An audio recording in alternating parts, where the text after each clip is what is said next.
Dan's not near as chatty as you or I. He's not the person that just hangs out on the phone for a long time. But he was telling me about this experience, and he's like, "Oh, you're going to listen to the whole thing." And he goes through the whole process. This was a client. Yeah.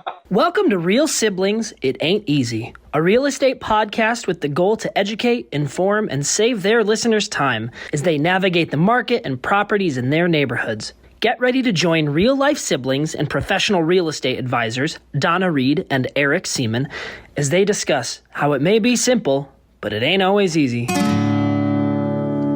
Every time I think about the places I have known, I realize that times have changed. So I'll do what I can to make this house into a home. Yeah, yeah. Oh. Hi, I'm Eric. Oh my goodness. Hi, everyone. Welcome to Real Simply It Ain't Easy. This real estate podcast is altogether unique, unconventional, unusual, and seriously, like its host, they just ain't typical. We may not know how you found us, but we are thrilled to have you, and we hope you decide to join our growing community. I'm Eric, she's Donna, and we are the Real Siblings. This podcast blends real estate together with lifestyle as we work to communicate, educate, connect, and entertain our listeners. And for the record, this is our 39th episode, and we are now entering our third calendar year of podcasting or content creation. Woo-hoo. While the topics vary, our conversation go in many directions. We endeavor to provide our listeners with insight into the industry, better equipping them for their next real estate transaction. Page 2. Yeah, right. Page 2. Now, I have to say, as I prepared to this, have you ever heard of a falimboslim? I didn't even say that right. Are you asking me? Falimboslims? It's where you blend two words together to make a new word. Well, I've heard. So I thought it might be clever to say that we work to edutain or possibly entercate. I'm not sure I like entercate. That sounds more like right, and that's exactly what I thought. Something like about a surgery. That I've had enough surgeries. I don't need to be entercated. That sounds like that's inappropriate. But if you do it with the C word, then it's communinect or concate. Oh, good Lord, Eric. But I'm doing that, and then what else comes to my head? It's like, as Mary Poppins says, maybe that's going a bit too far. All right. It's only 10:30 in the morning on January 5th. I'm not sure I'm ready for all this. Yeah, but you look like you're doing pretty good. How's recovery and physical therapy going? For the listeners who know, Donna had a knee replacement in just around Thanksgiving time. And if you're new to the show, that's why I'm asking about what a recovery is. Yeah, it's good. The first one was 5 years ago. I don't remember how long it took to do anything. I'm a little impatient. I'm a little cold. The electric bills in my house are higher because I'm sitting in my house a lot in our colder months, They tell me I'm doing fine. I did just make some decisions. I think I mentioned to you, I decided not to go to Europe in March because I wasn't sure spending the money and walking around a major city made sense so soon. Right. And so changing some plans, but getting there. So I was just looking off to the side. The whole reason I was looking off to the side was I was checking to see what our temperature was. We are currently 57 degrees. How cold is cold in Tucson right now? You know what? You were warmer than me. I think it was 39 this morning. Right now it says 44. So on my phone. Woo! So we were 42 when we walked. Yeah. It's all right. I guess that's cold. And it's a dry cold. It's not as important that it's a dry cold as it is a dry heat, because most people assume that cold is going to be drier, right? We dry out in winter. That is true. That is true, Eric. Man. All right. So Santa Claus, you also were sick. You were out entertaining the world throughout the month of, or at least the San Antonio world. Yes, throughout the month of December. As you may suspect, children can carry some things. I'm not blaming anybody. Well, you couldn't. There's too many. That plus the combination of my allergies and my single most impactful allergen is in full bloom right now. In Texas, it's tree season and tree pollen. Juniper ash, or mountain cedar as they refer to it here, is the one that triggers me and sets me off. We had a blast about 2 weeks early this year. It set me off. I went to med clinic the first time on November 27th. I was back in on December 14th. I've spent about 5 weeks on inhalers, nebulizers, steroids, bronchodilator, everything else to get me through the season. Not to mention snotty-nosed kids probably, right? Because, right, they're coming from schools and germs and families. And I did more than one school this year, so I didn't just get them to come visit me. I was in the school petri dish. All right, so which is a terrible thing to say. You all need to know that for whatever reason, Eric and I have run into this thing where we lock up periodically when we're doing this. He manages to edit it out in the video part or in the audio part. But in the video part, you're going to see locked up faces. And we're going to try this from another location later to see what's going on. Yeah, Eric, there's been a couple times I've been like ready to speak and then you're locked. So I haven't spoken. So today, what are we talking about today besides getting over our... I said that I think we should call this Expect the Unexpected. And I know you had a different thought. What was it that you originally thought we should call this one? It was the best of times. It was the worst of times.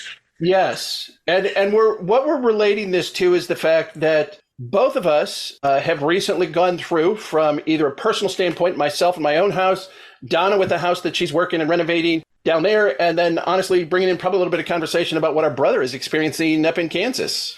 Yeah. Right? Yeah.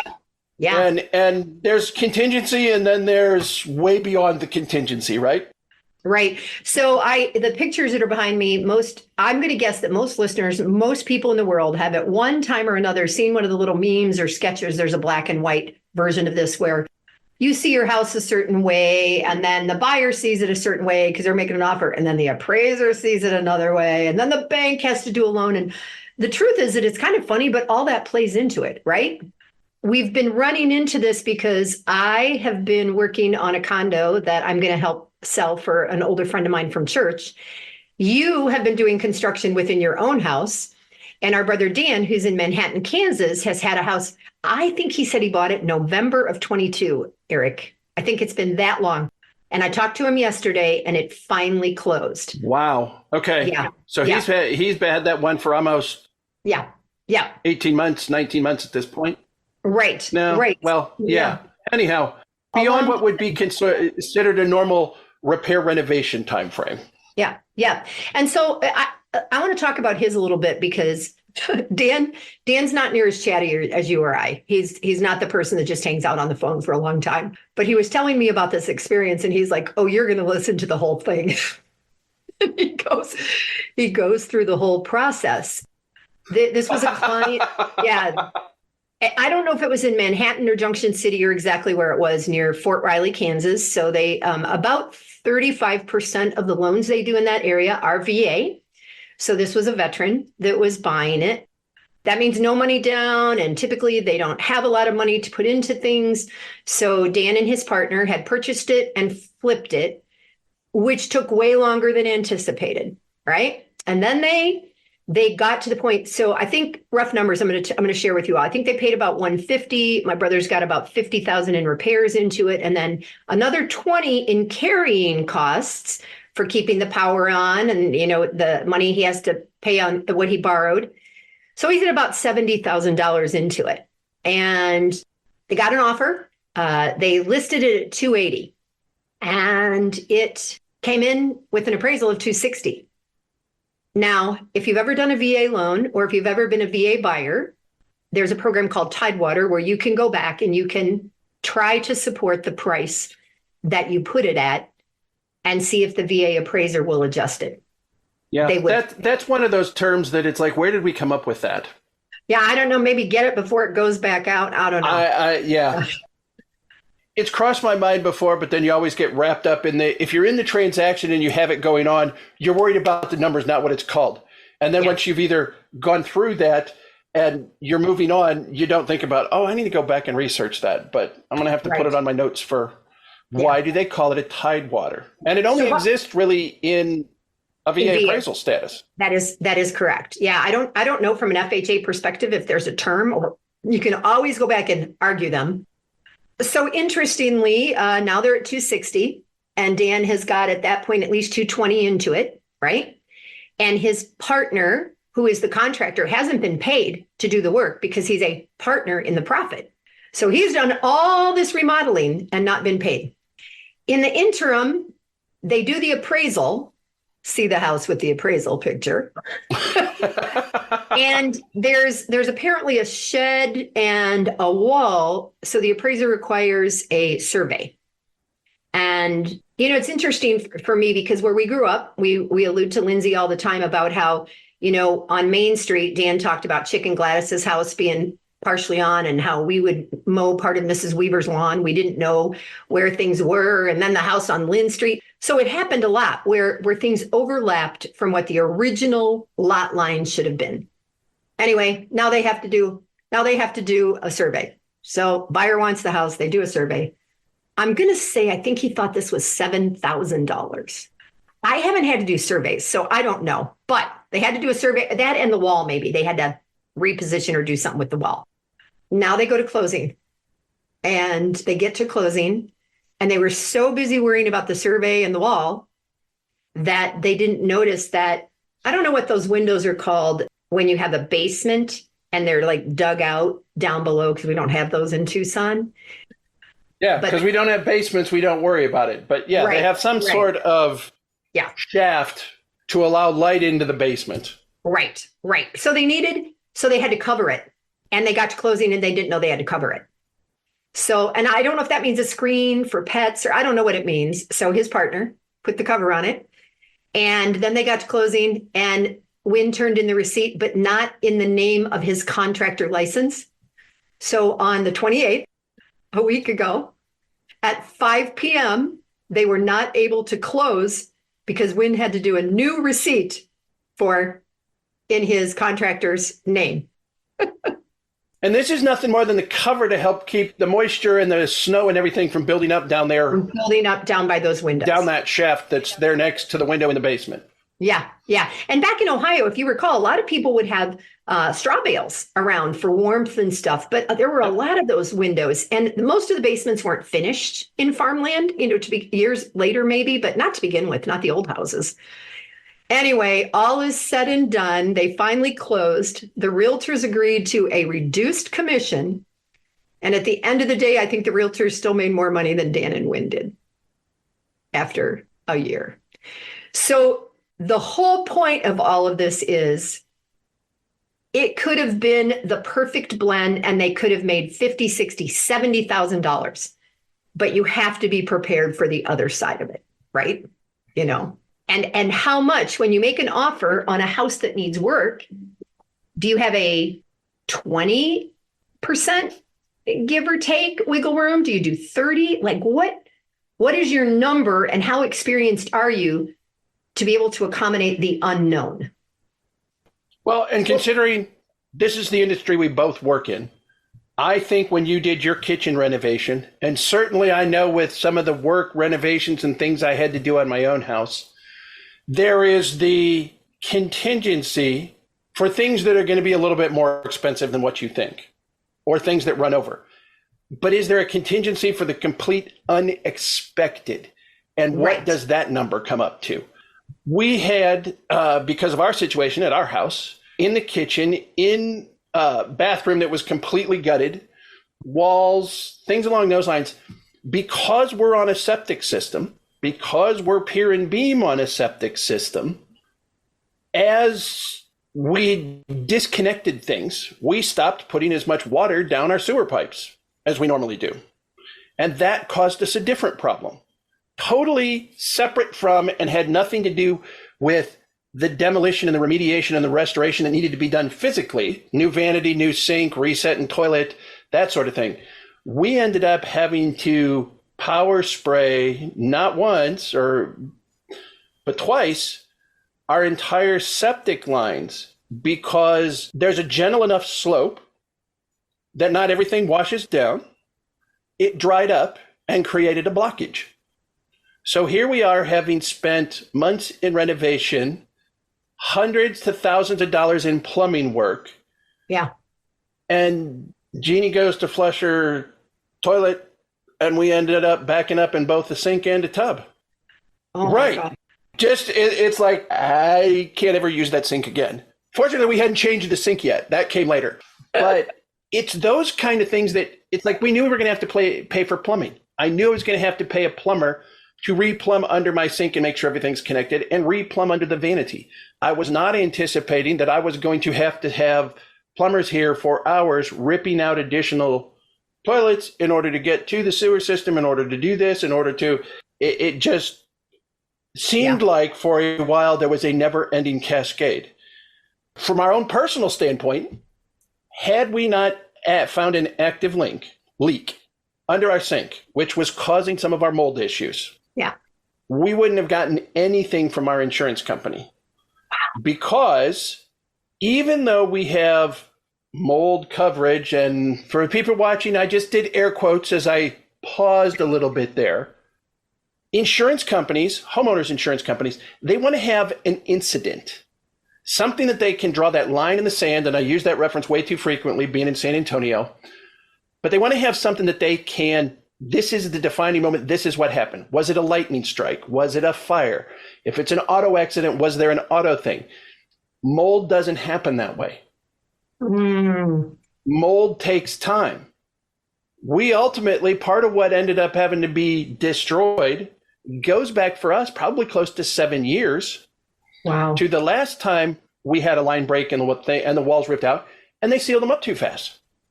Because where we had mold at, there was in a lot of the house, we had nothing active. There was nothing there. It had just been time, temperature variances, up and down, up and down, up and down for years. And that caused our problem. Well, the insurance company is going, not our fault. Yeah. Eric, when you go to edit this, you're pausing about every 45 seconds. Am I? And and I think go ahead. I think when you're talking, I'm seeing it pause on my side, but since we record on your side, it's going to be me that's going to be paused, and I'm going to have to make the edits on my voice. Yeah, I'm gonna have to put a note. Don't watch this on video. Just listen, and we'll hope that when I go to the office and we use different computer and stuff, that it's a little bit better. So we're gonna have to figure that out. Now I have to ask the question because you had talked about. Go ahead. No, you go first, sister. I was going to talk about the one I'm working on after you just talked about the wall and the mold. So I am helping with a condo. And I knew that the tile in the bathroom was kind of the 8-inch square put in the 1980s. And when we started doing things in there, we did not intend to do anything in the bathroom.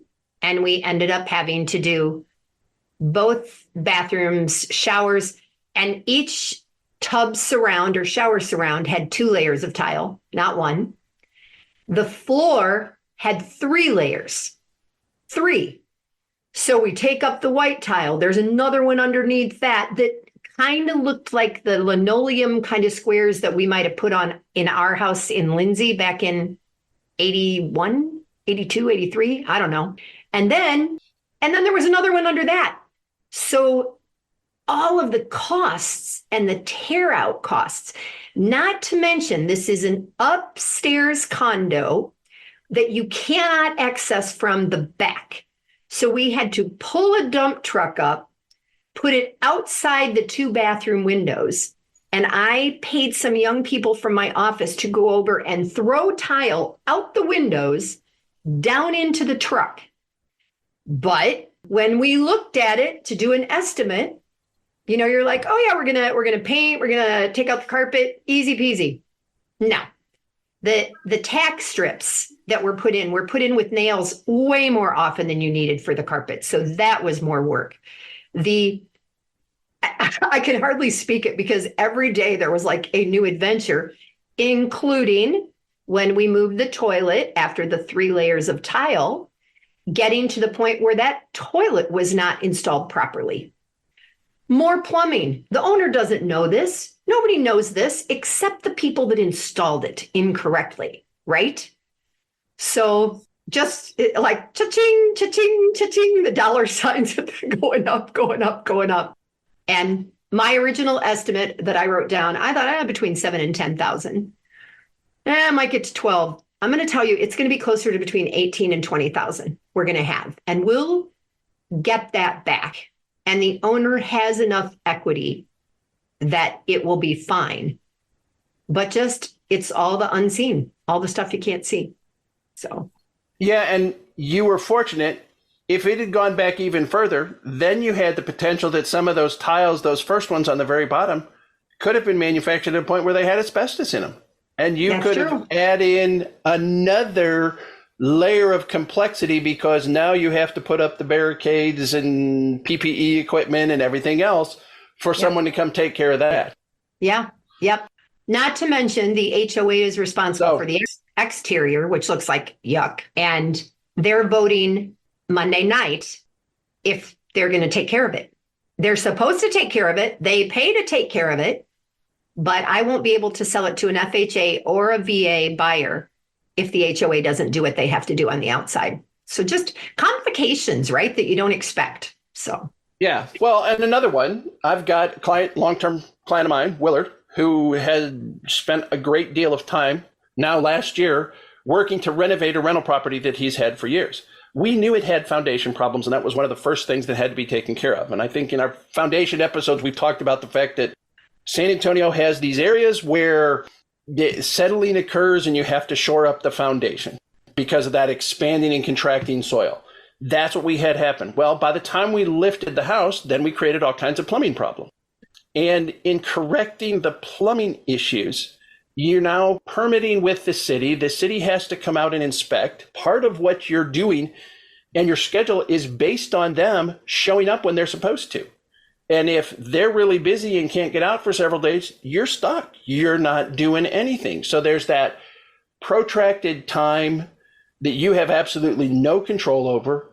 You've got plumbers who want to get a job done that need to get on to a next job, but need to get back in order to finish this one up. That it ended up that the plumbing repairs cost $6,000 more than the foundation repairs. Wow. Who would have thought that? But I mean, this is at one point when I was over at the house, they had to hand tunnel underneath the foundation. There was no way to dig or do anything like that aside from a small shovel. And they came in from both sides. The house is about 30 feet wide, and they had to go in under the center of the house. The ground that they didn't disturb was probably about 8 feet. So on a 30-foot wide, they came in from both directions to leave an 8-foot strip in the middle in order to get to everything and access it and make the changes they needed to make. So that's another one of those going, you couldn't even figure what. No, and you saying that, so Derek, who is, I'm pointing like he's down the road working at this condo. He did my backsplash. He's right there. Yeah, he's right there. He's right. And he's working on a house in Alabama. Different rules, right? Like the things that you don't even know that you don't know because of states and counties. And by the way, it's the holiday season and nobody's working from like really in the city hall or the county to come out and inspect your water line. And every day it's carrying costs for those that invest. So it's kind of a fascinating world. And after having been in this business now for as long as I have, and you too, you just start seeing the things. Is it still always a great investment to have home ownership? Absolutely. We all know that, right? But sometimes, is it a challenge? Yeah. If you're there long enough, you've got maintenance. There's going to be things that wear out. Yeah. Yeah. We're not the Great Pyramids that have stood for 2,000 years. We are not the Roman Colosseum or the Parthenon, any of those things that still are out there in structures and wood, composition shingles. I mean, let's face it, plastic PVC pipe. Yep. Whatever the case may be, there is wear and tear and usage and a planned life expectancy, which is not 2,000 years. That is correct. And that makes me think about the last one that I told you about where I may be reselling a house that I just sold in June. And when I walked through it yesterday, the potential buyers talked about all they would do to change it. So I know what we did to change it 3 years ago. I know what the buyers who just bought it earlier this year did to change it. And now the next buyers will change it some more and don't like what was just done 3 months ago. And it's so, which is also that question that we realtors get asked by sellers. Should I do this? Should I change this? Should I paint this? Or should I leave it because they're going to come do what they want anyway? And boy, that's a hit or miss question, isn't it? About what we should do. It is, because I think one time I saw that the estimate is there's the real cost of doing something and there's the buyer's impression of what that cost is going to be. Right. They haven't bought anything for years. Maybe it's their first house and they look through and they look at the carpet going, oh, the whole thing needs to be recarpeted. That's going to cost.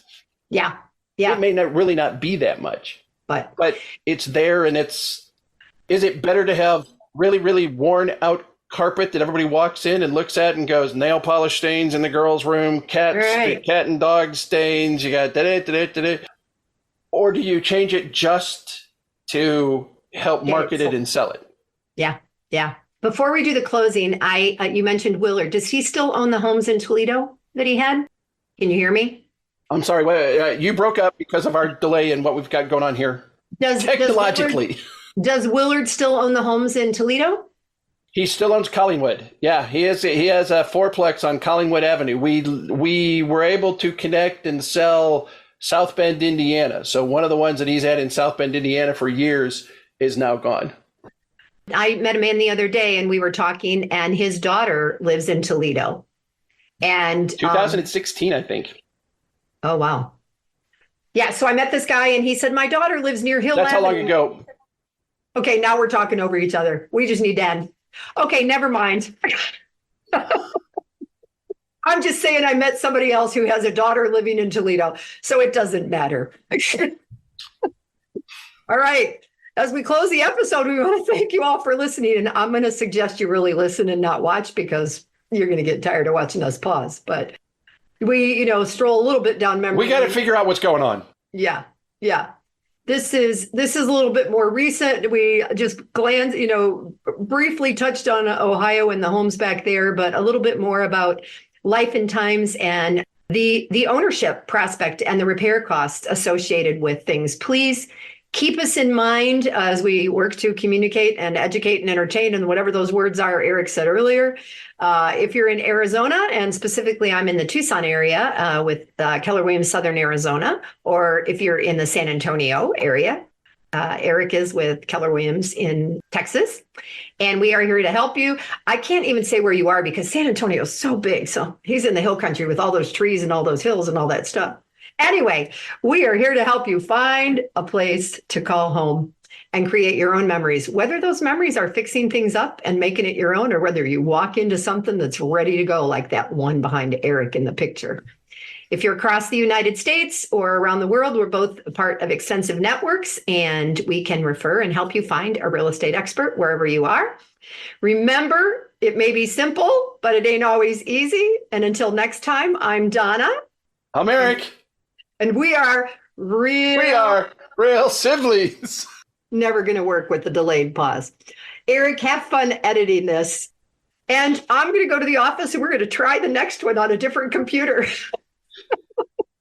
Bye, brother. Every time I think about the places I have known, I realize that times have changed. So I'll do what I can to make this house into a home. Yeah, yeah. I'm Annabelle, and I want to thank you for investing your valuable time in listening to Real Sibling. It Ain't Easy. I hope you found this episode informative and enjoyable. There are several ways you can support this podcast with my Grandpa Eric and Aunt Grandma. Please take the time to like, follow, and subscribe. Additionally, leave them a 5-star rating along with a review on your preferred podcast platform. The final thing I would ask is that you recommend this podcast to a friend, a family member, or an associate. Your engagement is critical to their ongoing success, and they look forward to connecting. Check out the show notes Grandpa put together with their contact information, including emails, phone numbers, and website. And remember, the Real Siblings look forward to hearing from you.